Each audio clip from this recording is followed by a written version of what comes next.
প্রিয় ভাইয়েরা আমার, সবাই চুপচাপ দাঁড়ান এবং মনোযোগ সহকারে আমার কথা শুনেন।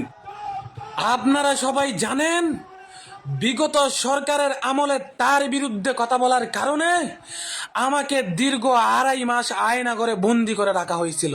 আমি আল্লাহর রহমতে আপনাদের দোয়া এবং ভালোবাসায় আবারও আপনাদের মাঝে ফিরে এসেছি।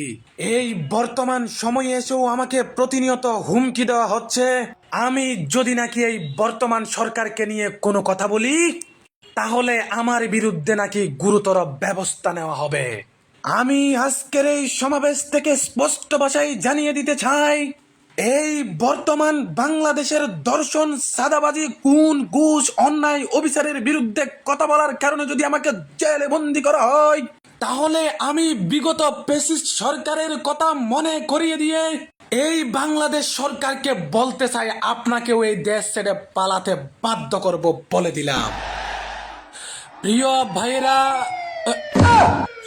রে আমার প্রাণের যুবক ভাই, সবাই দুরূদ শরীফ পড়েন আল্লাহুম্মা। সবাই বসে পড়ুন, দাঁড়াইয়া ওয়াজ শোনা ভালো না, নবীর মুহাব্বতে সবাই বসে পড়ুন।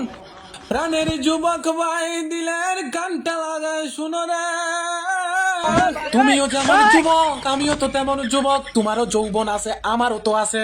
কই আমি তো যৌবনের তাড়নায় মেয়েদের সাথে খারাপ সম্পর্ক করি না, মেয়ে নিয়ে পার্কে যাই না, রেস্টুরেন্টে গিয়ে একজন আরেকজনকে খাওয়াই দিই না, তুমি কেন করো? চাইলে আমিও তো পারতাম মাদক সেবন করতে, জুয়া খেলতে, মোবাইলে খারাপ ভিডিও দেখতে, কিন্তু কেন করি না?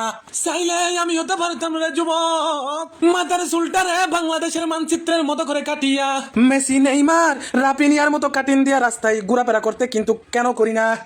কারণ আমার ভিতরে মাওলার বড্ড ভয়। যুবক, এইসব যদি একবার দিলের কানটা লাগায় চিন্তা করো রে, দেখবা মুসলমানদের জন্য সবই হারাম, সবই হারাম হারাম।